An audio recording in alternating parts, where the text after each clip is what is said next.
Stop what you're doing and listen to this.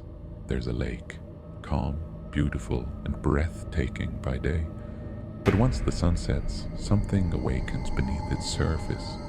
The air grows colder, the mist thickens, and from the depths, something starts to call.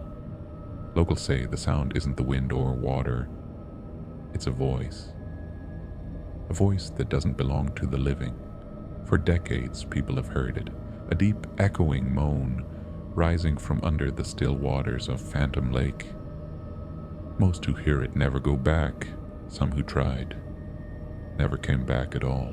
Phantom Lake sits quietly in a forgotten corner of the countryside, surrounded by dense forest and steep cliffs. It's beautiful, the kind of place you'd stop at to take a picture. Blue water, rippling trees, sunlight glittering on the surface. But once night falls, everything changes. The forest goes silent. Not a bird sings, not a single frog croaks. Only the sound remains, that deep, trembling hum that rises from below. It's faint at first, like the groaning of the earth, then clearer, rhythmic, almost human. Locals have tried to explain it. Some say it's gas escaping from the ground, others claim it's underwater caverns shifting under pressure. But the old families, the ones who've lived there for generations, know better. They say Phantom Lake wasn't always a lake, that once, long ago, it was a town, a mining settlement known as Briar Hollow. And one night, something happened that erased it from the map forever. More than a century ago, Briar Hollow was a thriving mining town. The mountains around the valley were rich with coal and iron, and men came from miles away to work the tunnels.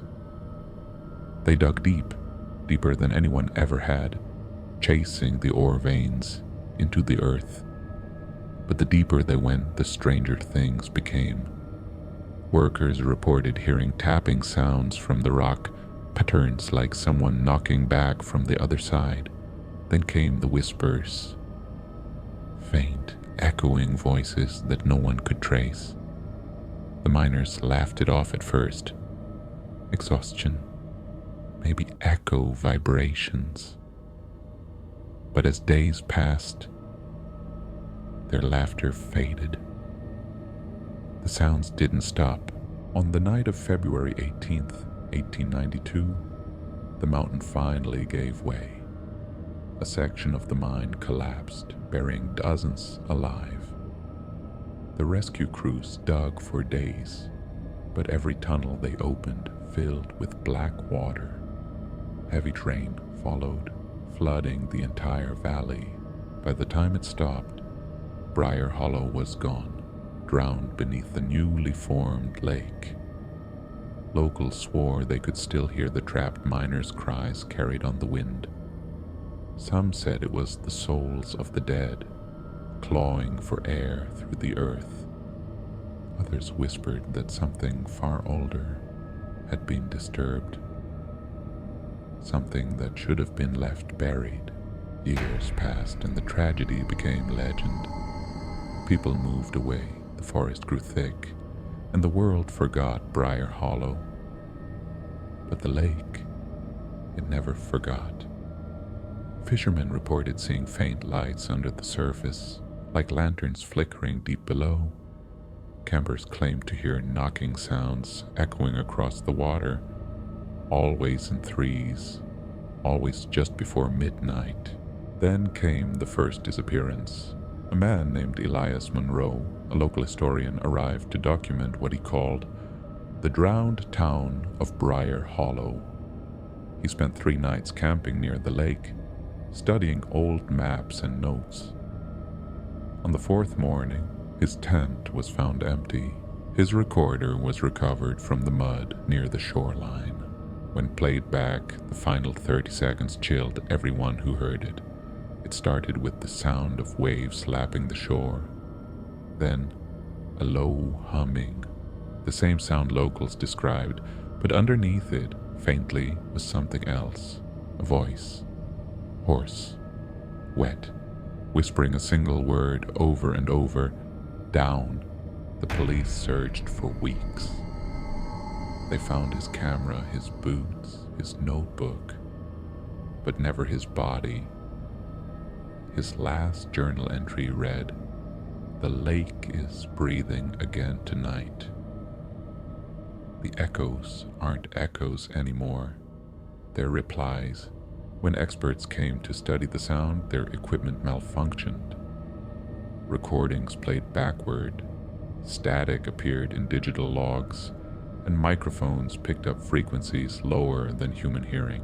A team from a local university tried to map the lake's bottom using sonar, but their scans revealed something terrifying. The floor of Phantom Lake wasn't smooth or natural. It was uneven, littered with shapes that resembled buildings, tunnels, even what looked like a mine shaft, still intact. And inside that collapsed shaft was movement. The divers never returned to that spot. When asked what they saw, one of them refused to speak. The other simply said, "It's not empty down there. Locals now treat the lake as cursed ground. No one swims there. No one fishes there. Not after what happened to the Dalton family. In 2007, a family moved into a lakeside cabin, unaware of the stories. The father, a mechanic, told neighbors he didn't believe in ghost tales. But one night, his daughter, barely 8 years old, woke him screaming. She said she'd heard knocking on her bedroom window 3 times in a slow, hollow rhythm. When her father went outside, there were wet handprints on the glass. The next morning, they found small footprints leading from the lake straight to the house and stopping at the door. No tracks led back. The family moved out 2 days later. Their cabin remains empty to this day, overgrown, half submerged, and silent, except on still nights.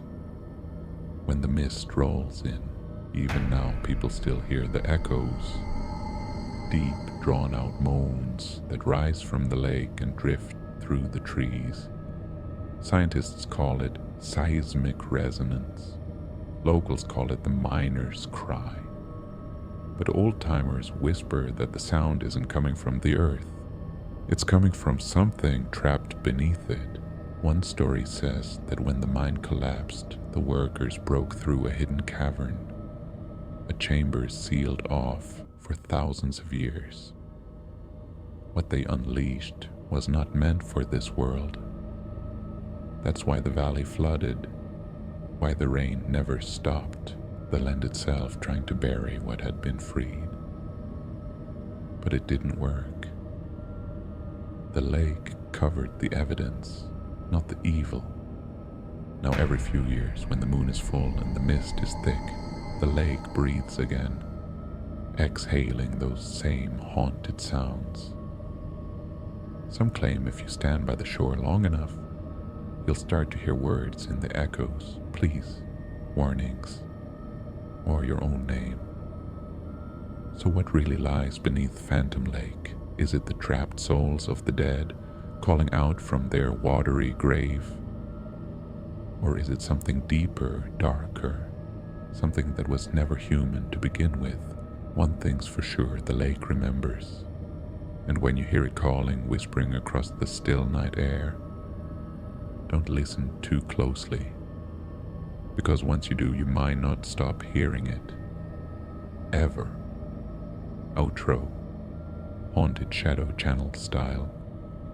If you ever find yourself standing near a silent lake and feel a chill crawl up your spine, remember Phantom Lake, because not every echo is an echo.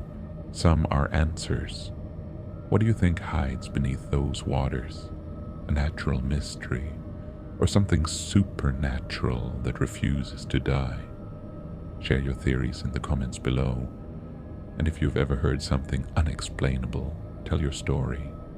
This is Haunted Shadow, And tonight's tale reminds us, sometimes the quietest place holds the loudest screams. Until next time, stay curious, stay afraid, and whatever you do, don't answer the call from below.